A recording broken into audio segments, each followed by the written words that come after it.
안녕하세요. 책 읽어주는 여자 에젤 강미경입니다.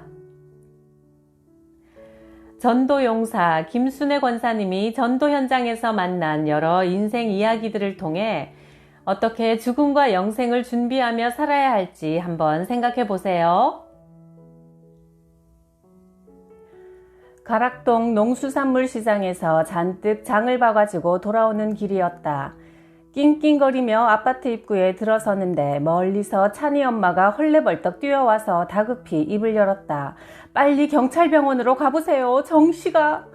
찬이 엄마는 울먹이느라 뒷말을 잇지 못했다. 아니 왜 그래요? 어디 찬찬히 말해보세요. 무슨 일 있어요? 찬이 엄마의 입에서 나온 말은 정말 충격이었다. 죽었어요. 뭐라고요? 누가요? 정씨가요? 찬이 엄마는 대답 대신 울기만 했다. 아니 이럴 수가 있어요? 어제도 만났는데? 갑자기 맥이 탁 풀려버렸다. 나는 진보다리를 땅에 내려놓고 멍하니 서 있을 수밖에 없었다. 정씨가 죽다니 세상에 이럴 수가. 지난주 구역 예배를 드릴 때도 그는 아주 호쾌했었다. 자신만만하게 웃던 모습이 눈앞에 선하다. 하나님이 정말 계시는지 저는 잘 모르겠어요. 죽기 전에 믿기만 하면 되잖아요. 그러니 늙어서 천천히 믿어볼게요. 정씨는 남편이 교회 다니는 사람들을 싫어한다며 머리를 절레절레 흔들며 말씀을 거부했다. 정씨는 결혼해서 첫 아이를 출산한 뒤 체질이 바뀌어 천식환자가 되었다고 한다. 그래서 기압이 낮거나 먼지가 좀 많은 날이면 기침을 해댔다. 기침을 시작하면 얼굴이 벌게지도록 숨조차 잘 쉬지 못하고 답답해했다. 심하게 앓고 나면 한두 번 구역 예배에 나왔다가 몸이 건강해지면 그동안 밀렸던 볼일을 보느라 예배를 거르곤 했다. 그렇게 해서 정씨는 구역 예배에 나오는 날보다 빠지는 날이 더 많게 되었다. 일부 예배보다는 2부 교제 시간이 더 마음에 든다던 그녀가 그만 어이없이 세상을 뜨고 만 것이다. 현대의학으로 천식쯤이야 무슨 대단한 병인가 생각했는데 38의 창창한 나이에 고작 천식으로 인생을 마감하리라곤 본인 역시 꿈에도 생각지 못했을 것이다. 지난주 예배 설교 내용은 누가복음 12장에 있는 한 부자의 어리석음에 대한 것이었다. 부자가 밭에 소출이 많아지자 작은 곳간을 헐고 크게 새 곳간을 지은 뒤에 여러 해 쓸 물건을 많이 쌓아두었으니 평안히 쉬고 먹고 마시고 즐거워하자고 했다. 그러나 하나님은 어리석은 자여 오늘 밤 네 영혼을 도로 찾아가겠다 하며 물질에 대한 욕심과 이기심에 대해 경고를 하셨다. 우린 이 말씀에 담긴 뜻에 대해 각자 의견을 이야기하며 특히 죽음을 대비하는 자세에 대해 말했다. 그때 정씨는 나는 아직 하나님에 대해서도 천국과 지옥에 대해서도 잘 모르겠어요. 예수님을 믿으면 천국에 간다고 하는데 나는 아직 일요일이면 놀러 가고 싶은 곳이 너무 많아요. 특히 남편이 교회에 다니는 걸 싫어하니까 이 다음에 늙어서 죽기 전에 한번 열심히 다녀볼게요 라고 했었다. 그때 나는 교사로 일할 때 직장 동료였던 이 선생의 아버지 이야기를 해주었다. 이 선생은 뒤늦게 신앙생활을 한 늦가기 크리스천이었다. 그녀는 성경 말씀을 통해 많은 은혜를 받고는 식구들을 전도하기로 마음먹었다. 가족 구원을 위해 기도하던 중 아버지가 암 선고를 받았다. 아버지가 돌아가시기 전에 구원받게 하려고 여러 번 입원해 계신 병원으로 목사님을 모시고 갔다. 평소엔 이 선생을 자녀 중에서 제일 예뻐하셨던 분이 마지막 세상을 떠나시기 전엔 그렇게 미워하셨다. 병실 문을 열고 들어서면 목사와 함께 오려면 다시는 나타나지 말라고 불호령을 내렸다. 그러다 끝내 주님을 영접하지 못한 채 이 세상을 하직했다. 아버지가 돌아가신 날 밤 이 선생은 꿈을 꾸었다. 아버지를 휠체어에 태워서 달팽이같이 생긴 계단을 내려가는데 휠체어에 갑자기 가속도가 붙으며 굴러 떨어지기 시작하더란다. 그때 그만 휠체어를 잡고 있는 손을 놓쳤는데 아래를 쳐다보니 끝도 보이지 않는 캄캄한 암흑 속으로 휠체어가 빨려 들어가는 것이다. 이 선생은 좀 더 빨리 아버지를 전도하지 못한 것을 못내 후회하곤 했다. 이처럼 죽음 직전에 마음 문을 닫는 사람도 있고 반대로 마음의 문을 활짝 열고 예수님을 구주로 영접하는 이들도 있다. 마음 문을 열고 닫는 것이 내 마음대로 될 것 같아도 절대 내 마음대로 되는 것이 아니다. 그나마 죽음 직전에 기회가 주어진다면 다행이지만 갑자기 교통사고나 심장마비로 급사라도 하면 어떻게 손서 볼 시간도 없이 죽음을 맞고 마는 것이 현실이다. 나는 그런 말을 정씨에게 들려주며 지금이 결단할 수 있는 기회가 되길 바란다고 권면했었다. 그런데 그 바로 다음 날 갑자기 정씨가 숨쉬기가 힘들고 답답하다고 했다. 그래서 구역원인 찬이 엄마가 정씨를 경찰병원으로 데리고 간 것이다. 병원으로 가면서 정씨가 찬이 엄마에게 이런 말을 했단다. 아침에 전도사님이 신방 오셨는데 문을 열어드리기가 싫어서 집에 없는 척하고 가만히 있었어요. 전도사님이 한참 배를 누르시다가 그냥 가시더라고요. 문 열어드릴 걸 잘못했나 봐요. 괜히 가만히 있었어요. 정말 후회가 되네. 그 말이 정씨의 마지막 말이 되고 말았다. 그리고 숨이 차오기 시작하더니 더 이상 아무 말도 못하고 응급치료를 받다가 10분도 채 견디질 못하고 사망했다는 것이다. 그날 아침 전도사님의 신방만 받았어도 기회가 있었는데 하는 안타까운 생각이 들었다. 세브란스 병원 응급차 옆문이나 뒷문을 보면 뱀이 막대기에 꽈배기처럼 꼬여있는 그림이 그려져 있다. 생명을 다루는 의사나 병원을 상징하는 이 그림의 유래는 민수기 21장에서 비롯됐다. 불뱀에 물려 죽게 된 이스라엘 백성들이 모세가 여호와의 명령으로 만든 놋뱀을 장대 위에 매달자 그 장대에 매달린 놋뱀을 쳐다보고 살아난 것을 뜻한다. 지난날 이스라엘 민족이 구원의 상징인 놋뱀을 쳐다보고 살아났던 것처럼 오늘 우리는 예수 그리스도를 바라볼 때 참 구원을 얻게 된다. 즉 치유된 이스라엘 백성처럼 죄인된 우리도 예수님을 바라보고 믿어야 구원받을 수 있다는 말이다. 정씨는 왜 구원의 놋뱀을 쳐다보지 못했을까? 그녀의 장례식에 참석해서 전도에 좀 더 최선을 다하지 못한 나 자신이 못내 답답하기만 했다. 그 자리에서 나는 앞으로 믿음 없는 환자들을 보면 더욱 복음 전파에 힘을 다해야겠다는 다짐을 했다. 박 집사는 10년 전 유방암 진단을 받기 전까지만 해도 교회에서 신앙생활을 잘 하던 크리스천이었다. 박 집사는 갓 낳은 아들이 국민학교 입학할 때까지만이라도 생명을 연장시켜 주시기를 간절히 기도했다. 수술은 성공리에 끝나고 2년 정도 성실히 신앙생활을 하고 있을 때 친정언니 2사람이 끈질기게 카톨릭을 권유했다. 언니들은 집 가까이 성당도 있고 앞으로 병원비가 수월치 않게 들어갈 텐데 11조 부담이 없는 성당이 좋다며 박 집사를 끌어당겼다. 박 집사는 꼬박꼬박 헌금하지 않아도 된다는 말에 솔깃해 마음이 흔들렸다. 나는 박 집사에게 신앙은 더 편하게 더 쉬운 쪽으로 적당히 하는 취미생활과는 다르다며 신앙은 내가 하나님 편으로 더 가까이 다가가는 것이라고 강조했다.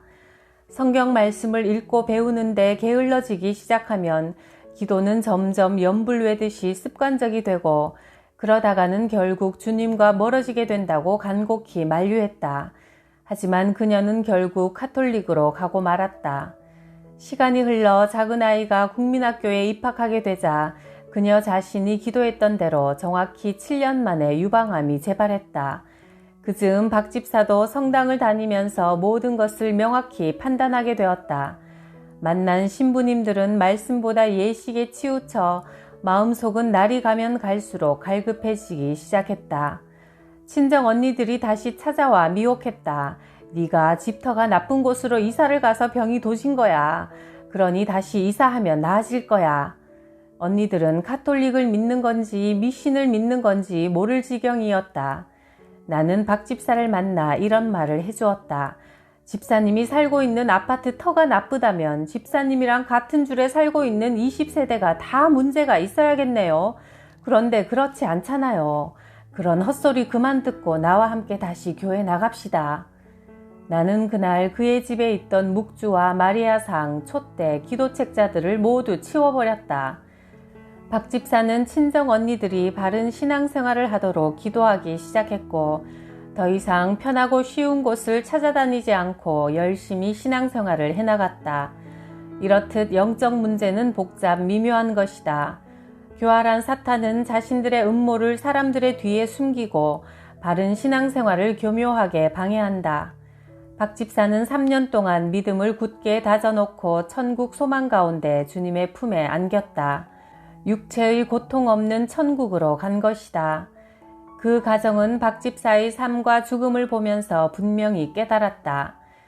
하나님 앞에 바르게 나아가려면 오직 말씀과 기도로 무장하여 믿음과 행함이 일치하는 삶을 살아야 한다는 것을 말이다. 이 교수는 모 대학 공과대 교수로 47살 때까지 본인이 계획하고 노력한 대로 성공 가도를 달려온 엘리트였다. 그는 개천에서 용났다고 할 정도로 자수성가의 대표적인 인물이었다. 대학교에서도 상당한 위치에 있었고 불심이 대단한 노모와 순종형의 아내와 사랑스런 남매를 두고 있었다. 건강에도 자신만만했으며 강인한 정신력의 소유자이기도 했다. 그러나 그의 인생에 먹구름이 드리워졌다.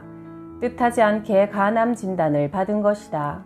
이제 멋지게 남은 인생 한 번 잘 살아보자 했는데 말이다. 이 교수의 친척되는 분에게서 나에게 연락이 왔다. 전도는 가까운 사람이 더 하기가 힘드니 한 동네에 살고 있는 나더러 복음을 전해달라며 간곡히 부탁했다. 처음 만난 이 교수는 듣던 대로 강직한 인상이었다. 그는 인간이 노력해서 안 될 일은 없다며 이런 말을 했다. 지금부터라도 건강에 신경 쓰고 노력하면 간암이란 불치의 병도 벗어날 수 있지 않겠습니까? 나는 그렇게 되리라 믿고 있습니다. 그러면서 복음에 대해선 마음의 문을 꼭 닫았다. 그의 아내도 남편이 건강해진다면 교회에 다녀보겠다고 했다. 불신자들을 만나보면 공통점이 있다. 예수를 믿겠으니 하나님의 뜻이라면 건강을 회복시켜 주세요가 아니라 병을 고쳐주신다면 신앙생활을 하겠다는 조건부다. 이 교수처럼 조건부로 신앙을 시작한 이들은 처음 병세가 호전되기 시작하면 교회에 나온다. 그러다 건강이 좋아지면 어디 공기 좋은 곳에 가서 요양이나 해볼까 하는 식으로 마음을 빼앗긴다. 그러다 보면 이 약이 좋을까, 저 곳이 좋을까, 저 의사가 더 잘 고칠까, 믿음은 뒷전에 미뤄두고 갈팡질팡 사람을 찾아 다니기 일수다. 언젠가 신문에 의사의 오진율이 50%가 넘는다는 기사가 있었다. 때론 인간의 힘으로 넘을 수 없는 벽이 있다. 그 벽을 하나님의 능력을 의지하여 넘을 수 있게 된다면 얼마나 좋을까. 이 교수는 병세가 조금 호전되어 퇴원했다. 그러나 자기 병을 고치기 위해 온갖 노력을 다해보았지만 역부족이었다. 그는 다시 병원에 입원하는 신세가 되었고 투병 생활이 시작되었다. 1년 이상 병원에서 생활하다 보니 그의 마음은 무너지기 시작했다. 그렇게 세상을 의지하던 마음이 허물어지자 그 단단했던 마음 문이 드디어 열리기 시작했다. 나는 병실을 찾아갈 때마다 목사님의 설교 테이프와 간증책 등을 준비해 갔다. 그러면 그는 열심히 듣고 읽으며 마음의 빈자리를 주님의 말씀으로 채워나갔다. 그러면서 그는 완전히 딴 사람으로 변해갔다. 이 교수의 병세는 점점 악화되었지만 그는 내가 찾아갈 때마다 환한 얼굴로 감사 기도를 쉬지 않고 드렸다. 그 후 그는 병상에서 세례를 받고 구원의 확신을 갖게 되었다. 그때 그토록 기뻐하던 이 교수의 모습이 아직도 눈에 선하다. 그러나 이 교수는 사랑하는 아내와 아들의 신앙에 대해 매듭을 짓지 못하고 하나님 품으로 돌아갔다. 아들을 너무 사랑하여 훈계에는 인색했던 분이었다. 언젠간 믿겠지요 라고 막연히 기대만 하다가 먼저 하늘나라로 떠난 것이다. 이 교수의 아내는 남편이 세상을 뜨자 아들을 끔찍히도 위하여 아들 말이라면 꼼짝을 못하는 사람이 되었다. 고3이었던 아들은 아버지가 불심 강한 할머니에게 그렇게 효심이 지극정성이더니 병으로 정신이 이상해져 하나님을 믿게 되었다고 엉뚱한 생각을 하고 있었다. 교인들이 집으로 찾아오지 못하게 했고 전화도 받지 않았다. 영의 양식을 공급받는 일이 중단되니 그 집안은 순식간에 암흑으로 변했다. 그녀는 아들 눈에 거슬리지 않으려고 두문불출하며 1년을 집안에 갇혀 있었다. 내가 후에 그 댁을 한번 찾아갔더니 아들은 나를 보고 인사는커녕 빨리 나가라고 성하였다. 그러다 급기야 이 교수 부인이 응급실로 실려가는 긴급사태가 일어났다. 심한 우울증 증세로 제대로 먹지 못해 영양상태가 나쁜 데다 심장도 제대로 뛰질 않았다. 거의 소생이 불가능한 상태로 병원에 실려갔다가 얼마 후 별세 소식을 들었다. 나는 너무나 기가 막혔다. 영의 세계는 이렇듯 무서운 거구나 하는 깨달음이 전율로 다가왔다. 단군 교주였던 김혜경 씨의 말대로 이 세상은 두 가지 영의 지배를 받는데 하나님께 속하지 않으면 모두 사탄에게 속한 거라 했다. 30년 전 내가 국민학생 시절 우리 가족은 여름방학 되면 추풍령 용문산 기도원으로 일주일 정도 다녀오곤 했다. 기도원에는 정신질환자들을 고쳐보려고 가족들이 데려오곤 했는데 나는 그때 사탄의 영역이 얼마나 비인간적이고 비참한 것인지 두 눈으로 똑똑히 보았다. 귀신 들려 정신이 온전치 못한 사람들은 옷을 다 벗고도 창피한 줄을 모른다. 여자인데도 어찌나 힘이 센지 남자 6명이 달려들어도 제대로 붙잡고 있지도 못했다. 생전 들어보지 못한 짐승 소리 같은 괴성을 질러대며 눈동자는 초점을 잃어 흐리멍텅했고 밥은 한 양동이씩 개눈 감추듯 순식간에 먹어치웠다. 그건 정말이지 사람의 모습이 아니었다. 우여곡절 끝에 정신질환자를 겨우 붙들어다 앉히고 목사님과 기도 많이 하는 성도들이 빙 둘러서서 찬송을 뜨겁게 부르며 간절히 기도드렸다. 그러자 환자의 입에서 허연 개거품이 부글부글 뿜어져 나왔다. 나오고 또 나오고 끝이 없었다. 그러더니 의식이 돌아오는 듯 꿈틀거리기 시작했고 눈동자도 맑게 돌아오고 사탄의 매임에서 풀려 정상의 모습으로 깨어나는 것이었다. 그렇게 쫓겨나간 귀신은 영적으로 또 연약한 자를 찾아다닐 것이다. 그러니 믿음이 연약한 사람은 함부로 정신질환자들이 많이 모이는 기도원에 가는 것을 주의해야 한다. 병에 걸리면 사람들이 맨 처음 찾아가는 곳이 병원, 무당, 절, 교회 순서라는 재미있는 통계를 본 적 있다. 정신과 의사가 과연 외과 의사가 수술하여 환자를 고치듯 정신질환자를 정상인으로 깨끗하게 되돌려 놓을 수 있을까? 인간의 힘으로 보이지 않는 영의 세계를 다룬다는 것은 어림없는 일이다. 오직 예수님의 권세로만 온전히 치유할 수 있다. 신경정신과 의사들 중 많은 분들이 정신치료는 영적 문제이니 하나님께 맡길 때만 확실하게 고칠 수 있다고 고백한다. 일반인들은 보통 문제가 생기면 무당이나 점쟁이를 쉽게 찾아간다. 일생을 이런 영적 문제에 얽매여 살면서도 교회에 와서 해답을 찾지 않고 헤매다가 죽음에 이른 경우를 나는 많이 보았다. 학식과 뼈대를 자랑하던 집안이 있었다. 그 집의 모든 대소사는 순전히 점쟁이가 좌우했다. 자녀의 결혼 문제에 있어서도 점쟁이의 의견이 절대적이었다. 아무리 상대방의 인품이 좋아도 궁합이 나쁘면 무조건 딱지를 놓았다. 아무리 사소한 일이라도 점쟁이의 손을 거치지 않고 되는 일은 하나도 없었다. 그런데 점점 일이 묘하게 꼬여갔다. 손자는 강도의 손에 어이없이 죽었고 둘째 아들은 박사 학위를 받았지만 동시에 위암 진단을 받게 되었다. 더군다나 병원으로 어머니가 찾아가면 아들이 죽게 된다고 점쟁이가 엄포를 놓는 바람에 그 말을 철석같이 믿은 어머니가 그토록 보고 싶은 아들을 면회 한번 못 가보고 참아야만 했다. 더욱이 본인 자신도 자궁암이란 사실을 까맣게 모르고 있었다. 그 집안의 큰아들이 유일하게 예수를 믿어 동생을 위해 기도로 단단히 준비하고 복음을 전하러 갔다.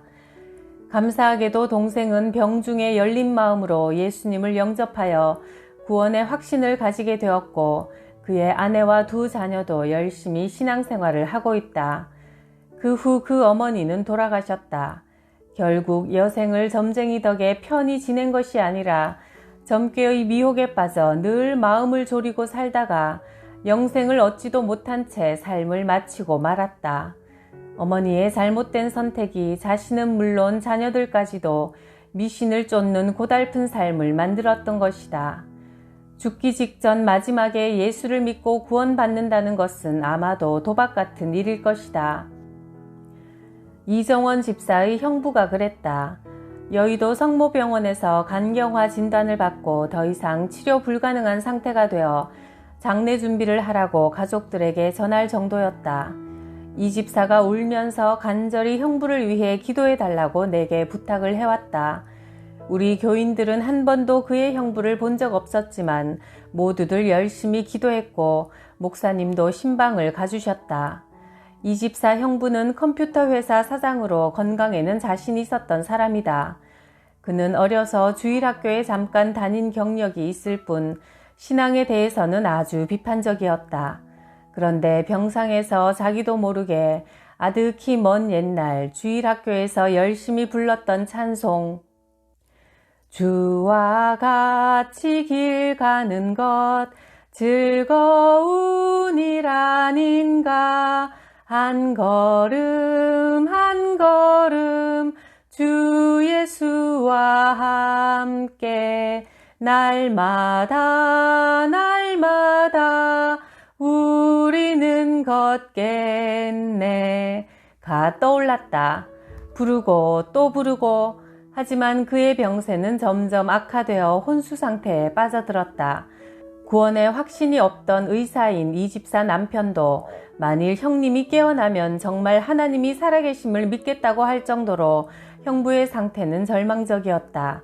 그런데 기적이 일어났다.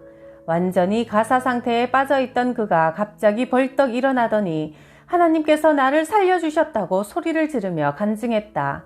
그 후 그는 복음을 전하는 선교사가 되기로 서원하고 지금 열심히 준비 중이다. 이렇듯 인간의 생과 사는 하나님의 절대 주권에 달려있다. 인간이 절대 마음대로 할 수 없는 부분이 바로 이 부분이다. 인간의 힘으로 안 되기에 절망하지 않고 전능하신 하나님께 의지하는 삶이 필요하다. 불교계의 큰 스님으로 일컬어지는 타계한 성철 스님의 일대기를 TV에서 방영할 때 나는 그 프로그램에 관심을 가지고 지켜보았다. 그분은 사람들이 만나주기를 너무 원하니까 이렇게 말했다고 한다. 나를 만나려거든 3000배를 하고 오시오. 그런데 어떤 사람이 그의 말처럼 10시간이나 걸린다는 3000배를 하고 스님을 만나러 왔다. 그런데 성철 스님이 대뜸 하는 말이 이랬다. 뭐 하러 왔어? 거짓말 들으러 왔어? 인간은 믿고 따를 대상이 아니라는 그의 말에 담긴 솔직한 성품에 나는 신선한 충격을 받았다. 불교에서는 인간은 평생토록 세상에 섞여 살다 보면 수없이 많은 죄를 짓게 마련이라고 말한다. 그래서 미혹의 근원인 온갖 번뇌를 없애기 위해 많은 사람들이 입산수도를 한다. 육체적인 욕망을 누르고 정신적인 수행을 통해 해탈의 경지에 이르도록 그들은 몇 년 또는 십수년씩 고행의 길을 자처해 걷는다. 어떤 이는 수년간 다른 사람과는 절대 말을 하지 않는 무건수행을, 또 어떤 이는 일절 드러눕지도 않고 행동을 흐트러뜨리지 않고 돌부처처럼 앉아 번뇌를 떨어버리려 노력하는 가부좌 수행을 한다. 그런가 하면 잠을 안 자는 수행을 하는 이들도 있다. 그들은 갖가지 방법으로 자신들의 행실을 닦느라 일평생 고행의 길을 가는 것이다. TV를 통해서 보니 성철 스님은 남달리 오랜 동안 수많은 고행으로 도를 닦다가 열반한 큰 스님이었다. 그가 죽기 전 마지막 남긴 말이 소개되었는데 지금까지도 잊혀지지 않는다. 나는 평생 수많은 남녀에게 거짓말을 해왔다. 그리고 나는 지금 지옥을 향해 가고 있다. 그의 마지막 메시지는 죄 문제를 해결하기 위해 평생 수행하며 도를 닦았지만 마지막 순간까지 108번뇌의 문제를 완전히 해결하지 못해 안타깝다는 자조적인 탄식이었다. 그는 자기 자신이 평생 거짓말을 했다고 고백했다. 천진난만해 보이는 아이들조차 시기와 질투로 눈치 보며 욕심내는 죄성을 갖고 태어난다. 인간이 태어날 때부터 갖고 있는 원죄의 문제를 해결해야만 평안을 누리고 천국 백성이 될 수 있는 것이다. 사람이 스스로 죄짐을 벗을 수 없기에 예수 그리스도께서 이 땅에 오셔서 십자가에 죽어 부활하심으로 우리 죄의 문제를 단번에 해결해 주신 것이다. 이것이 복음이다. 성철 스님은 사랑하는 어머니, 아내, 심지어 얼굴도 못 본 딸이 찾아와서 한 번만 만나달라고 애원해도 결코 만나주지 않았다. 성철 스님같이 자기 절제에 철저하며 많은 불자들의 귀감이 될 만큼 위대한 분에게 누군가 이 복음을 전했더라면 아마도 그는 하나님 앞에 지은 죄를 모두 고하고 용서받아 사랑하는 가족과 함께 생의 기쁨과 평안과 복된 삶을 누리지 않았을까 싶다. 거기에 내세에 대한 확실한 약속까지 받아 모르긴 해도 위대한 전도자가 되었을 것이다.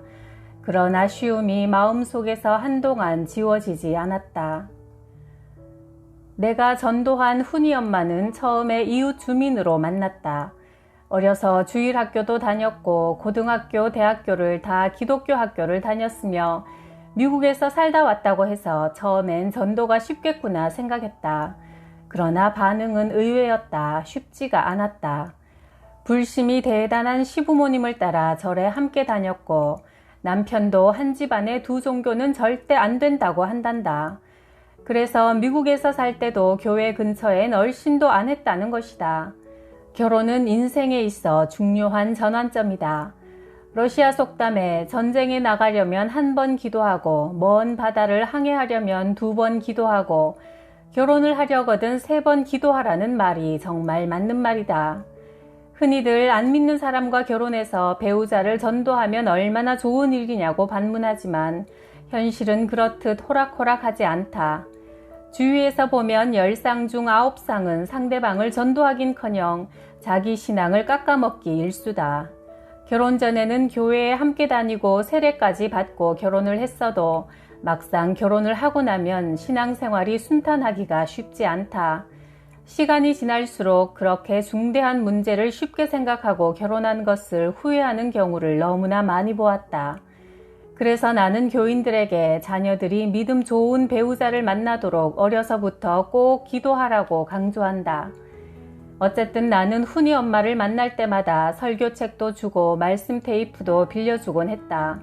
하지만 다음번에 만나면 남편이 설교 테이프를 쭉 잡아당겨 못쓰게 해놓고 성경책도 찢어버렸다고 했다.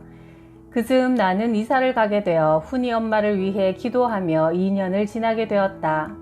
어느 따뜻한 봄날 광림 기도원에 갔는데 누군가 활짝 웃으며 달려오는 게 아닌가. 훈이 엄마였다. 우린 반가워서 서로 두 손을 꼭 잡았다. 훈이 엄마는 오늘 난생 처음 기도원에 왔다며 경위를 설명했다. 우연히 목에 혹 같은 것이 만져져서 병원에 갔더니 동양인들은 거의 걸리지 않는다는 사르코이도시스라고 진단을 내리더란다. 우리나라 사람에겐 발견된 일이 없는 희귀병이었다.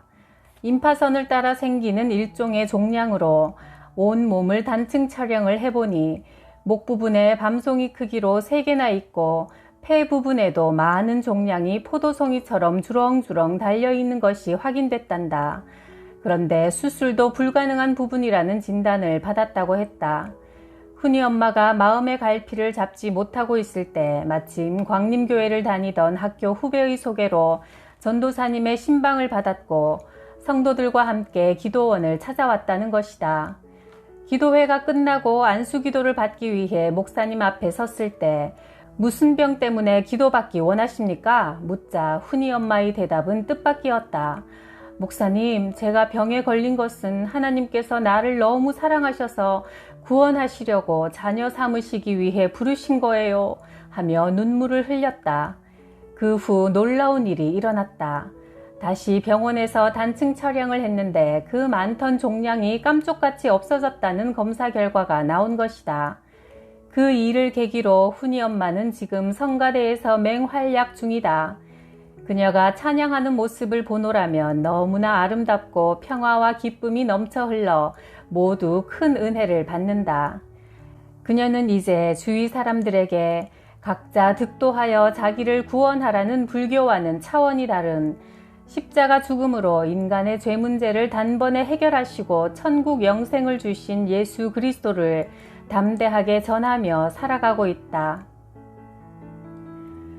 은경 엄마는 기독교 대학을 졸업한 엘리트다. 그런데 여호와의 증인 신도가 찾아와서 점잖게 하나님의 말씀에 대해 함께 생각해보자는 친절한 말에 넘어가 석 달째 성경 공부를 하고 있다. 가까이 지내는 이웃으로서 한 영혼이 미혹의 길로 빠져드는 것을 가만히 보고만 있을 순 없었다. 그들이 가르치는 성경은 신세계역 성경이라는 것이다. 그것을 읽어보니 우리의 성경과는 내용이 전혀 달랐다. 나는 그들의 주장을 반박할 성경 말씀을 찾아내어 은경 엄마에게 자세히 설명해 주었다.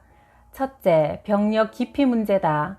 그들은 10계명 중 제6계명인 살인하지 말라를 들어 병력을 기피하고 있다. 그러나 출애굽기 17장 8절 이하에는 이스라엘 민족과 아말렉의 전쟁 장면이 나와 있다.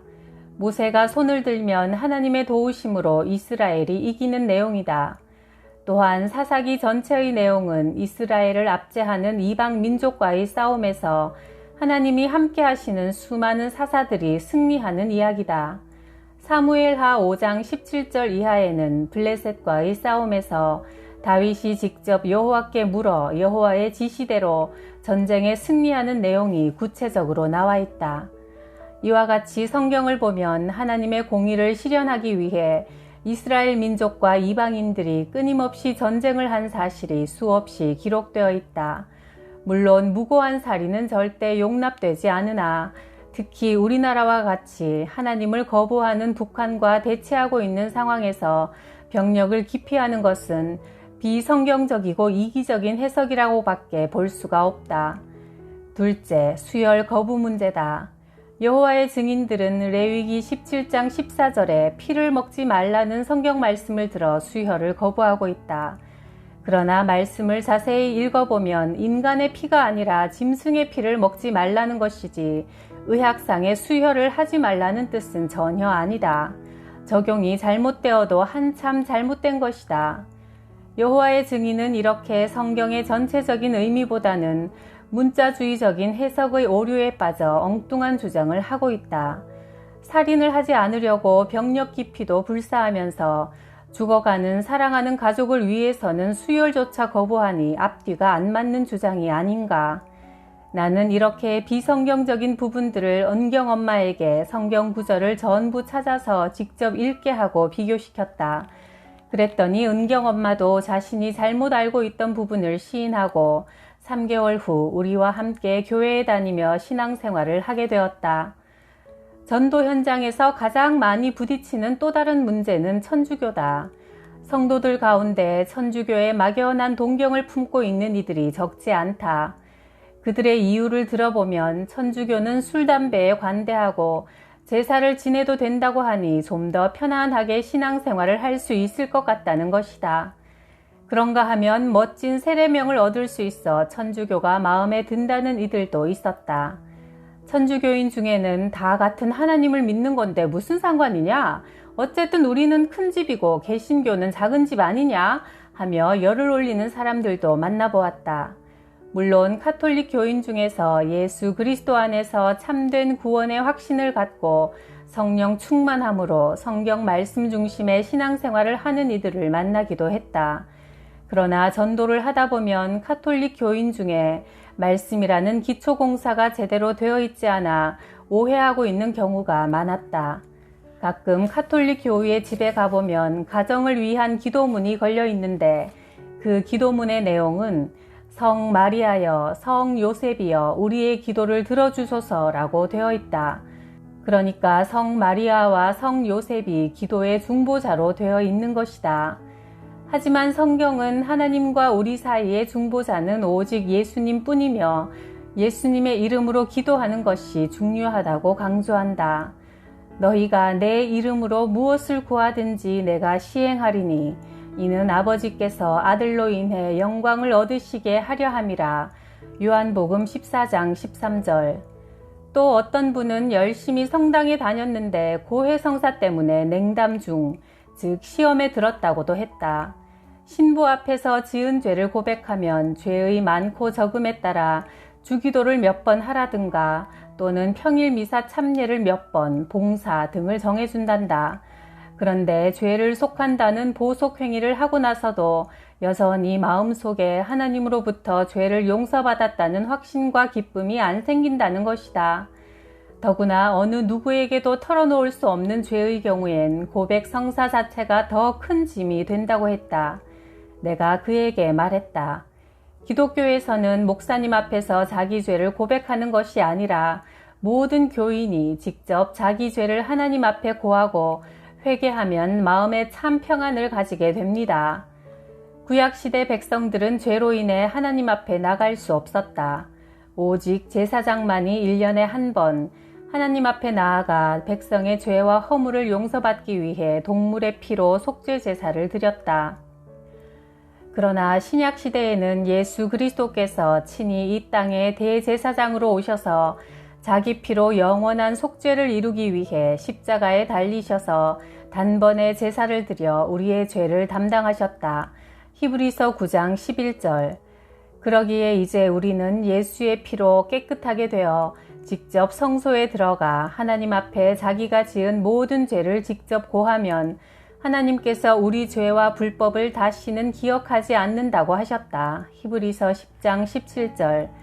내가 위의 내용을 일일이 성경을 찾아가며 설명해 주었더니 그분은 고개를 끄덕였다. 그분은 또 연옥에 대해서는 어떻게 생각하냐고 물었다. 카톨릭에서는 교우들이 죽으면 살아생전 지은 죄대로 큰 죄를 지었으면 지옥으로 가지만 적은 죄를 지은 이는 세상 죄를 정화시키는 곳으로 천국과 지옥의 중간에 있다는 연옥으로 가게 된다고 한다. 그런가 하면 지상에 있는 교우들이 연도, 죽은 사람을 위해 기도하면 연옥에 있는 기간이 단축될 수도 있고 천국으로 가게 된다고 한다. 그들은 연옥을 거치지 않고 천국에 직접 갈 수 있는 분은 오직 예수님과 성모 마리아 뿐이라고 주장한다. 그러나 누가복음 23장 39절 이하에 보면 예수님과 함께 못 박힌 두 강도 중 한 명이 자기 죄를 깨닫고 예수님이 구원자라고 고백하는 순간 그는 주님과 함께 낙원에 들어간다는 약속을 받았다. 그 강도가 얼마나 극악한 죄를 지었으면 십자가형에 처하는 극형을 당했겠는가. 하지만 예수님을 구주로 인정하고 영접하자 연옥을 거쳤다는 말 없이 바로 예수님이 가시는 낙원으로 함께 간 것이다. 냉담 중이었던 그분은 내가 요한복음을 읽어보라고 권하자 요한복음을 다 읽고 나서 구역 예배에도 참석하고 꾸준히 성경을 읽어나가기 시작했다. 그러더니 지금은 교회에 열심히 다니면서 신앙생활을 말씀을 중심으로 착실히 하고 있다. 카톨릭의 어떤 교우들은 성모 마리아는 동정녀로 예수님 한 분만 낳으시고 연옥을 거치지 않고 직접 천국에 가셨다고 하는데 마가복음 6장 3절에 보면 예수님의 형제들은 야고보와 요셉과 유다와 시몬이며 누이들도 있다고 나와 있다. 어떤 인간도 신앙의 대상이 될 수 없다. 동정녀 마리아도 우리와 같은 보통 사람으로 예수님을 낳은 뒤에 요셉과의 사이에서 많은 자녀를 두었고 믿음의 선배들처럼 예수님을 하나님의 아들로 믿고 사후에 천국에 갔을 것이다. 이처럼 성경을 읽지 않고 잘 모르면 진리가 아닌 것에 미혹당한다. 자신들의 교회에만, 기도원에만, 목사에게만 능력이 있고 자기에게 와야만 병을 고칠 수 있고 문제를 해결받을 수 있다고 억지 주장을 하는 사람들에게 넘어가게 된다. 능력의 주체가 하나님이 아니라 자기라고 주장하는 사람들의 공통점은 헌금을 노골적으로 요구하여 문제를 일으키는 것이다. 예수님은 제자들에게 능력을 허락하시며 다음과 같이 분명하게 지침을 주셨다. 병든 자를 고치며 죽은 자를 살리며 나병을 깨끗하게 하며 귀신을 쫓아내되 너희가 거저 받았으니 거저 주어라. 마태복음 10장 8절. 예수님은 분명 믿는 자에게는 능치 못할 일이 없다고 하셨다. 마가복음 9장 23절. 좌우로 치우치지 않는 올바른 신앙생활을 하고 굳건한 믿음을 갖기 위해 날마다 성경 말씀을 가까이 해야 한다. 매일 한 구절씩이라도 암송하며 묵상한다면 더 금상첨화일 것이다. 말씀 가운데 굳게 서는 것만이 하나님과 예수 그리스도 안에 거하는 것만이 흔들리지 않고 영생의 길로 달려갈 수 있는 유일한 방법이다. 복 있는 사람은 악인의 꾀를 따르지 않으며 죄인의 길에 서지 않으며 오만한 자의 자리에 앉지 않으며 오직 주님의 율법을 즐거워하며 밤낮으로 율법을 묵상하는 사람이다. 시편 1편 1절 2절 말씀. 현재 영화배우 변영훈 씨는 의식불명이고 사망자는 영화감독 고영남 씨인 것으로 밝혀졌습니다. 설거지를 하며 무심히 뉴스를 듣다가 나는 깜짝 놀랐다. 이게 무슨 날벼락인가. 고영남 감독 부부는 오늘 새벽 예배 때 바로 내 앞자리에 앉아 예배를 드리지 않았던가. 고영남 감독은 108편의 영화를 연출해 다작한 감독의 대명사로 유명한 분이다. 화들짝 놀란 가슴에 전화하니 감독 부인인 박 집사가 받았다.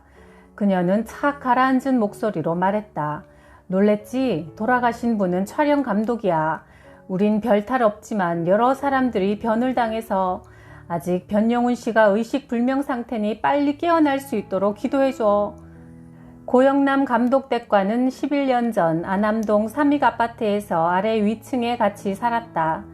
그때만 해도 고 감독은 불교 신자라 불교 영화도 많이 찍던 분이었다. 그래서 간간히 기회가 날 때마다 교회 한번 다녀보세요 하고 넌지시 이야기했는데 서로 다른 곳으로 이사를 가게 되어 소식이 뜸했다. 한동안 연락이 없다가 어느 날 고 감독 부인이 전화를 했다. 지은 엄마가 나가는 교회에 나도 한번 가볼까 봐. 그래서 8년 전 광림교회에 등록하게 되었다. 불교에서 기독교로 신앙이 바뀐 분들이 신앙생활을 시작하면 재미있는 일들이 많이 눈에 띈다. 고 감독 부인도 불교 신자 티를 벗는데 시간이 한참 걸렸다. 처음엔 기도드리는 모습도 꼭 불공을 드릴 때처럼 양손바닥을 마주대고 양쪽 팔꿈치를 치켜들었고 어쩌다 마주쳐 인사를 하면 얼떨결에 합장을 하기도 했다. 고 감독 내외가 교회를 다니는 중에 신성일 씨가 제작자로 변신하여 첫 작품으로 고 감독에게 코리안 커넥션이란 영화를 맡겨왔다. 고 감독이 작품 결정을 하기 전 나는 썩 기분이 내키지 않아 그 작품을 하지 말라고 했다. 신성일 엄앵란 씨는 불교 신자였고 그들 곁에서 영화 제작을 돕는 분들도 거의 불교 신자들이었다. 왕년에 고영남 감독은 돈을 너무 많이 벌어서 상자에 돈을 담아두고 세어볼 시간도 없이 썼다는데 이젠 한국 영화가 외화에 밀리자 고 감독 내외의 생활도 어렵게 되었단다. 그래서 경제적 사정 때문에 어쩔 수 없이 그 작품을 맡기로 결정하고 말았다. 나는 모든 일이 하나님을 기쁘시게 하는 일로 바뀌게 해달라고 기도드릴 수밖에 없었다. 역시 하나님은 신실하셨다. 배우가 정해지고 촬영 장소도 다 물색되어 첫 장면을 찍기로 한 바로 전날 제작자로부터 연락이 온 것이다. 아무래도 그 작품으로는 별 호응을 못 얻을 것 같아 제작을 포기한다는 내용이었다. 그 일이 있은 후 고 감독은 집에 걸어두었던 유명 스님들의 그림과 붓글씨 등을 싹 다 없애버렸다. 그리고 며칠 후 다른 작품 제안이 들어왔다. 고 감독은 작품을 찍으면서 순조롭게 작업이 진행되자 하나님이 함께 하심에 신이 나서 스태프들에게 전도지를 돌리며 전도에 열을 올리기도 했다. 그런데 영화계에서 작품을 시작하기 전에 고사를 지내는 것은 의례적인 행사이자 꼭 치러야 할 통과 의례였다. 고 감독은 고사 지내는 날 이번 고사는 참석하지 않겠다고 결심하고 영화사로 나갔다. 그런데 고사의 규모가 평소와 달리 엄청났다. 보통 때는 돼지머리를 놓고 형식적으로 절을 하는 정도였는데 그날 고사는 고사의 차원을 넘어 아예 무당 굿을 연상시키는 거대한 행사였다. 더구나 고사를 주관하러 온 무당 같은 생면부지의 사람이 감독님은 예수 믿으시네 라고 쪽집게처럼 알아맞추었다. 그래서 고 감독은 잘됐다 싶어 고사 지내는 자리엔 아예 얼굴도 비추지 않았다. 귀신도 예수님이 하나님의 아들이신 것을 안다고 성경에 기록되어 있듯이 무당들도 기독교인들을 척 보기만 해도 알아본다. 고 감독은 이렇게 말했다. 예전엔 영화가 잘 되기를 비는 마음으로 돼지머리에 넙죽넙죽 절도 잘했는데 그날은 돼지머리에 절을 한다는 사실이 얼마나 어리석고 비참한 바보 같은 짓인지 한심한 생각이 들었습니다. 첫 번째 장애물은 잘 통과했는데 다음 장애물에서 문제가 발생했다. 고사가 끝났으니 이젠 됐겠지 하고 안도의 숨을 내쉬고 있는데 감독님, 저희와 함께 음료수랑 음식은 드셔야죠 하며 제작자들이 고사 음식을 가지고 몰려왔다. 그 바람에 아무 생각 없이 고사 음식을 먹었는데 그게 그만 탈이 나고 말았다. 갑자기 배가 뒤틀리고 완전히 정신을 잃을 정도로 심한 복통이 일어났다. 그 순간 고 감독은 자기도 모르게 회개 기도를 드렸단다. 그것으로 끝난 게 아니었다. 그 영화를 찍으면서 큰 사고가 발생했다. 고 감독은 촬영 중에 높은 데서 떨어져 몇 달 동안 다리에 깁스를 하고 있어야 했다. 그 영화를 촬영하면서 고 감독은 영의 세계에 눈이 뜨이고 믿음에 대한 확신을 갖게 되었다. 나를 넘어뜨리려는 악의 세력에 지지 말아야겠다는 생각으로 그는 더욱 신앙생활에 열심을 내기 시작했다. 고 감독 내외는 그 후 집사 직분을 받았고 아침 7시 예배의 성가대원으로도 활약할 정도로 신앙생활에 열심을 냈다. 최근에 문제가 된 영화사의 이사장은 천주교 신자로 아침에 출근하면 꼭 기도를 하는, 적어도 고 감독 눈에는 아주 성실한 천주교 신자로 보였다. 그런데 함께 영화를 제작하기로 하고 제작 발표 전날 이사장과 고사 문제로 실갱이를 벌였다고 한다. 고 감독은 살아계신 하나님에 대한 확신과 고사로 인한 몇 번의 혼쭐을 경험한 터라 간단히 다가회로 하자고 제안했다. 하지만 이사장은 그저 영화계에서 다 하는 행사인데 뭐 그렇게까지 예민하게 반응하느냐고 했다. 그렇게 옥신각신했지만 감독보다는 제작자가 더 위에 있으니 더 이상 고집할 수가 없었다. 고사라면 지긋지긋한 고 감독은 고사 지내는 장소 근처엔 아예 얼씬도 하지 않고 물도 한 모금 안 마셨다. 하지만 마음이 왠지 무거웠다. 드디어 첫 장면을 찍는 날, 오전엔 안개가 많이 끼어 헬기가 뜨기 어려웠고 오후에 헬기 장면을 찍기로 했다. 고 감독은 워낙 전쟁 영화를 많이 찍어봐서 그야말로 이런 장면은 식은 죽 먹기였다. 원래 계획은 1차로 조종사, 촬영감독, 촬영기사만 헬기에 타고 공중에서 결혼식 장면을 찍고 2차로 배우 변영훈 씨를 태우고 찍기로 되어 있었다. 그런데 KBS TV의 연예가 중계 PD와 카메라맨이 나타나서 꼭 헬기를 함께 타고 TV에 내보낼 장면을 찍어야 한다는 것이다. 게다가 계획에도 없던 제작부장과 이사장까지 타겠다고 해서 모두 8명이나 함께 헬기에 동승하게 되었다. 2번 공중 촬영을 하고 난 뒤 고 감독은 오케이 지시를 했지만 웬일인지 촬영 감독이 한 번 더 찍어보겠다고 하다가 문제의 사고가 발생한 것이다. 순식간에 헬기 꼬리 부분이 물에 부딪혀 떨어져 나가면서 뒷 유리창을 깨트렸다. 그 깨진 유리창으로 먼저 KBS PD가 튕겨져 나왔다. 깨진 창문 쪽으로 사람이 몰리고 헬기가 물에 잠길 때까지 20초가량 걸렸다. 처음 예정대로 적은 인원이 탔다면 사고가 났어도 탈출할 수 있었을 것이다. 그 사고로 고 감독은 아주 귀한 교훈을 얻었단다.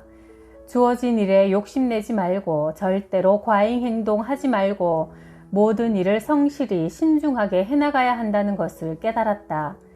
그 일이 있은 후 고 감독은 하나님의 깊은 뜻을 차츰 깨닫게 되었다. 그즈음 그는 시스터 액트와 같은 종류의 영화를 만들어 봤으면 좋겠다고 했다. 결국 그는 고은하 권사가 제작한 믿음의 영화 1호인 무거운 새라는 작품을 감독했다. 그토록 하고 싶어 했던 본격적인 기독교 영화를 만든 것이다. 생각해보면 믿음의 성장을 위해 연단의 기간은 꼭 필요한 것 같다. 고사 문제처럼 해야 할 것과 하지 말아야 할 것을 잘 구분해서 결단한다는 것은 결코 쉬운 일이 아니다.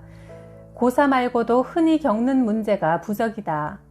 내가 전도한 김수정 씨는 친정어머니가 어찌나 점과 부적을 신봉하는지 그 집은 온통 부적으로 도배가 되어 있었다. 나는 부적은 아무 효과 없는 미신행위이며 그야말로 낙동강물을 퍼서 팔아먹었던 봉이 김선달보다 더한 사기 행각이라고 우리나라 최고의 점쟁이였던 단군 교주 김혜경 씨의 주장을 들려주었다. 그 집에 부적이 얼마나 많았던지 벽지 안에도 넣어서 바르고 베개속, 신발장, 대문, 천정 등은 말할 것도 없었다. 수정씨는 몇 달 동안 같이 구역예배도 드리고 교회에 열심히 다니더니 드디어 아무래도 찜찜해서 더는 못 살겠어요. 부적을 다 없애버려야겠어요. 결단했다. 우린 하루 날을 잡아서 그 집의 부적을 모조리 이잡듯이 찾아냈다.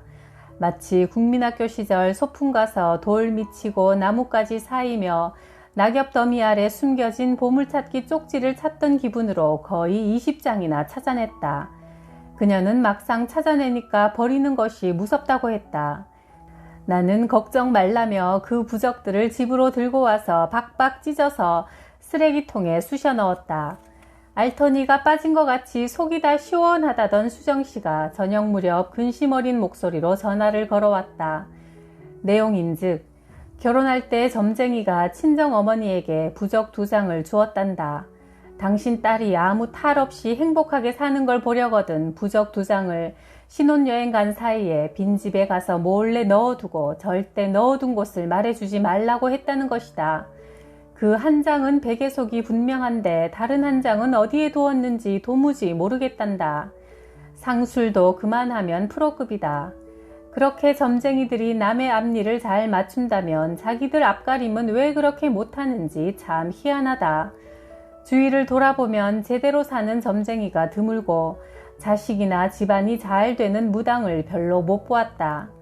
내 친척 중에도 한창 사업이 잘 되어 꽤 잘 살았던 분이 있다. 장안의 내로라 하는 점쟁이마다 이런 좋은 팔자는 대한민국에 다시 없을 거라며 부추겼었다. 서울 시내 유명하다는 무당집은 다 휩쓸고 다녔는데 하나같이 똑같은 말만 했다. 그렇게 귀에 솔깃한 말을 들은 지 10년쯤 후 하던 사업이 다 실패하고 그 많던 재산은 모두 물거품이 되어버렸다. 이렇게 예상이 빗나가면 사주, 손금, 관상을 봐주는 사람들은 또 딴소리를 해댄다. 점괘가 틀리다고 따지면 제일 중요한 상은 심상인데 당신 심상에 문제가 있다나? 하긴 세상 일이 마음먹기에 달린 것은 삼척동자도 다 아는 사실이 아닌가. 그렇게 말 같지도 않은 말로 그들은 선량한 사람들을 미혹한다. 아무튼 수정씨는 못 찾은 한 개의 부적 때문에 끙끙거리며 신경을 썼다. 하나님, 솔로몬 같은 지혜를 주셔서 찾아낼 수 있도록 해주세요. 기도를 마치자마자 좋은 아이디어가 반짝 떠올랐다. 수정씨의 친정어머니에게 이렇게 물어보라고 했다. 엄마, 친구 어머니가 궁합을 봤는데 점쟁이 말이 아주 좋은 궁합이지만 끝까지 아무 탈 없이 잘 살게 하려면 부적을 베개속과 어디에 넣으라고 했대. 그런데 결혼 준비 때문에 정신이 없어서 어디에 넣어두라고 했는지 생각이 안 난다네. 엄마가 그 계통의 박사님이니까 혹시 어디에 넣어둬야 하는지 알아? 그러자 그 말을 들은 친정어머니는 신이 나서 술술 말씀을 하시더란다. 옛날엔 깔고 자는 요 속에 넣었지만 요즘은 침대를 많이 쓰니까 침대 속에 넣으면 돼 라고 친절하게 일러준 것이다.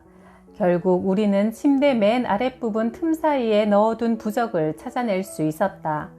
그 후 수정씨는 친정어머니와 식구들의 구원을 위해 열심히 기도하며 전도했다. 이사를 다니다 보면 종종 겪는 일이지만 손 없는 날에 이사해야 좋다고 해서 음력 9일과 10일이면 이삿짐 센터는 불이 난다. 오히려 그런 날은 이삿짐 아저씨들이 오전, 오후 2탕씩 뛰느라 불친절하고 바가지를 쓰는 등 힘들기만 하다. 그래서 우리 집은 이사갈 때 아예 달력을 보고 음력 9일과 10일을 피해서 한가한 평일로 이사 날짜를 정한다. 토요일로 정하면 주일 지키기가 힘이 드니 아예 평일로 정하면 도리어 모두들 친절하게 빨리 일을 끝내준다. 예수 믿는 삶이란 이렇듯 자유롭고 평안하다. 안 믿는 사람들은 하다못해 안방에서 건넌방으로 장롱을 옮겨도 나를 받아야 탈이 없다고 하니 이 정도라면 미신은 인간의 문제를 해결해 주는 것이 아니라 도리어 복잡하게 얽어매고 불안과 두려움을 주어서 사람을 조종하는 것이다. 그렇게 정신없이 끌려다니다 보면 자신도 모르게 결국 사탄의 지옥길로 함께 빠져들고 마는 것이다. 귀신의 노예가 되어 불편하고 불안한 삶을 살아가고 있는 이들에게 예수님 안에서 자유와 평안과 기쁨이 있는 복된 소식을 전하는 일을 게을리하지 않아야 하리라. 이른 아침, 전화벨이 아침의 고요를 깨뜨렸다. 수화기를 드니 이진난 구역장의 흥분된 목소리가 흘러나왔다. 집사님, 우리 앞집에 북한에서 온 김만철 씨 가족이 이사 왔어요. 전도를 해야겠어요. 한번 와보세요. 김만철 씨가 누구던가. 인간답게 살아보기 위해 목숨을 걸고 분단의 벽을 넘어온 사람이 아닌가. 쇼킹한 뉴스였다. 그 가족에게 하나님을 전한다니. 나 역시도 흥분했다. 이게 웬일인가 싶어 무릎을 꿇고 간절한 마음으로 기도드렸다. 하나님, 김만철 씨 가족을 전도하고 싶어요. 계획이 있으셔서 우리 구역장님 앞집으로 이사를 오게 해주신 거죠? 그 가정을 책임져 주시고 그들의 마음문과 영의 눈이 열리게 해주세요. 그들 가족이 꿈에 그리던 몸의 자유를 얻었으니 이제 영의 구원도 받게 해주세요. 기도 후 밑반찬을 조금 준비했다. 그리고 안면이 있는 이 구역장을 앞세워 의기양양하게 김만철 씨 가족을 찾아갔다. 그 집 식구 7명과 남녀 경찰 3명이 나를 수상쩍게 쳐다봤다. 막상 대면을 하고 보니 그들은 종교에 대해 시큰둥했다. 그도 그럴 것이 그동안 유명하다는 목사, 신부, 스님을 비롯해 몰몬교 선교사, 통일교도 등 온갖 신흥 종교인들이 거의 다 찾아와서 지겨울 정도로 일장 연설을 늘어놓고 간 상황이었다. 그러니 종교 이야기라면 신물이 나서 아예 흥미조차 보이지 않았다. 나는 그 가정이 흥미있어할 것이 무엇인지 유심히 살폈다. 아무래도 부인 최복래 씨는 주부라 음식이나 반찬에 관심이 많았다. 알고 보니 그녀는 북에 있을 때 대부분 북한 주민이 그렇듯이 별로 해먹어본 음식이 없었다. 하루는 김만철 씨 가족이 냉면이 먹고 싶다길래 경찰관까지 10명을 집으로 초대했다. 그들 곁엔 항상 경찰관이 동행했다. 북에서는 물에 간장을 타서 국수를 삶아 먹는 게 일반인들이 먹는 국수라며 그들은 멋쩍게 웃었다. 평소에 고기 구경을 못했는지 고기는 제대로 먹을 줄도 몰랐다. 그런 그들의 모습을 보며 그들 삶이 얼마나 궁핍했는지 알 수 있었다. 냉면은 내 주특기라 곱빼기로 대접을 했는데도 김만철 씨 가족은 한 사람이 3그릇씩 해치웠다. 하기야 아침마다 밥을 실컷 먹어보는 게 소원이라는 그들이었다. 수시로 음식을 대접하며 틈나는 대로 교회에 대해서 말을 해보았지만 김만철 씨 부인은 시큰둥하게 내 말을 막곤 했다. 지은 엄마는 다 좋은데 우리가 제일 싫어하는 교회 얘기를 할 때면 지겨워요. 그런데다 예기치 못한 복병이 나타났다. 남한에서 김만철 씨의 유일한 혈육인 누님이 하필이면 일본 사이비 종교인 남묘 호랑개교를 믿는다며 매일같이 찾아와서는 자기와 같이 남묘 호랑교를 믿자고 졸라댔다. 그뿐만이 아니었다. 김만철 씨는 자신은 의술을 공부한 과학도라며 보이는 것은 믿지만 보이지 않는 것은 절대 믿을 수가 없다고 했다. 그는 결국 자기 누나와 함께 남묘 호랑교의 교당에 다녀왔다. 그래서 내가 교구 담당 목사님 구역 식구들과 더욱 합심해서 기도했다. 주님, 방법을 가르쳐 주시고 포기하지 않도록 힘을 주세요. 며칠 후 김만철 씨의 아내 최복래 씨가 의논할 일이 있다며 나를 찾아왔다. 아이들이 북한과 교육 방식이 너무나 달라 학교 공부를 힘들어하며 흥미를 잃는 것 같다며 좋은 수가 없겠냐고 도움을 청했다. 그래, 바로 이거구나. 주님께서 드디어 내 기도에 응답해 주셔서 기회를 주시는구나. 그래, 맞아. 어른들이 먼저가 아니라 자녀들을 먼저 전도하라는 말씀이구나. 그건 하나님이 가르쳐 주신 기막힌 전도 방법이었다. 우선 큰딸 광옥이, 둘째 아들 명호, 작은딸 광숙이를 오후에 우리 집에 데려와서 이것저것 참고서를 찾아가며 가르쳤다. 광옥이는 제2 외국어로 불어를 선택했다는데 내가 불어에는 까막눈이니 어쩔 것인가. 주변에 불문과 나온 사람들을 수소문해서 좀 가르쳐 달라고 부탁하니 북한에서 온 사람들을 가까이 했다가 간첩들에게 변을 당할까봐 무섭다며 거절했다. 결국 나는 같은 동에 사는 불문과 출신에게 불어를 배워서 다시 광옥이에게 가르치는 방법을 택했다. 이 생고생을 주님은 결코 헛되게 하지 않으셨다. 광옥이는 기독교 학교인 정신여고에 입학해서 예배도 드리고 성경 공부를 하며 신앙에 눈뜨기 시작했다. 스스로 기도실을 찾아 기도할 만큼 눈에 띄게 변해갔다. 드디어 주님의 역사가 일어났다. 성화 속의 모습 그대로 광옥이 앞에 2번이나 그 모습을 드러내 주신 것이다. 결국 그런 체험이 훗날 광옥이가 신학대학으로 가는 결정적인 계기를 만들어 주었다. 일이 그쯤 되니 김만철 씨도 영의 세계에 차츰 관심을 갖게 됐다. 그런 과정 속에서 또 한 번 놀라운 일이 생겼다. 광옥이가 거실에서 잠만 자면 가위에 눌려 혼비백산하여 깨어나자 김만철 씨는 이게 도대체 무슨 일인지 모르겠다며 혀를 내둘렀다. 얼마 전 이 구역장이 김만철 씨네 집으로 집 정리를 해주러 갔었는데 거실에서 목탁, 동자상, 염주, 묵주 등이 구석구석 쏟아져 나오더란다. 그렇듯 우상을 집안에 가득 두고 있으니 가위에 눌릴 수밖에. 최복래 씨에게 이런 물건은 집안에 있으면 좋지 않으니 다 저에게 주세요 하니 방에도 많단다. 방으로 들어가 보니 침대 위 책꽂이에 불교책, 유교책, 천도교책, 스님들의 테이프가 쌓여 있었다. 나는 그것들을 모두 쓸어넣어 한 보따리 짊어지고 나와서 곧장 쓰레기장으로 갔다. 그 후 광옥이는 별탈 없이 잘 잤다. 그 다음 주 처음으로 광옥이를 광림교회에 데리고 갔다. 교회 지하층부터 구경시켜주는 게 좋겠다는 생각이 들었다. 광림교회 지하에는 식당, 기도실, 체육관 등 좋은 시설이 많이 있었기 때문이다. 그런데 광옥이는 한사코 지하실 구경을 안 하겠다고 버티는 거다. 그래서 할 수 없이 예배만 드리고 집에 돌아왔는데 나중에 교회 구경을 안 한 이유를 듣고 나서 나는 박장대소했다. 북한에선 국민학교에서 철저히 남한에 대해 세뇌 교육을 시킨다고 한다. 남한엔 이상한 건물들이 많은데 빨간 십자가를 달아놓은 집은 교회다. 그곳의 두목인 목사는 드라큘라같이 사람의 피를 빨아먹고 정신을 혼미하게 한다. 특히 지하실에 가면 시체들이 여기저기 즐비하게 늘어져 있다. 이렇게 배운 광옥이를 십자가가 달려있는 집으로 데려가서 다짜고짜 지하실로 가자고 했으니 그 어린 가슴이 얼마나 섬뜩했을까. 기가 막혀 처음엔 웃었지만 나중엔 어찌나 슬퍼지는지 저린 가슴을 주체할 수 없었다. 철의 장막 속에 갇혀 아무것도 모르고 철저히 세뇌받은 그들이 너무나 불쌍하고 측은하게 느껴졌다. 드디어 광옥이의 간절한 설득으로 1988년 5월 1일 김만철 씨 부부가 광림교회에서 예배를 드리게 되었다. 그 후 최복래 씨가 처음으로 내게 이런 말을 해주었다. 그들 가족이 북에서 배를 타고 탈출할 때 악천후 속에서 풍랑을 만났단다.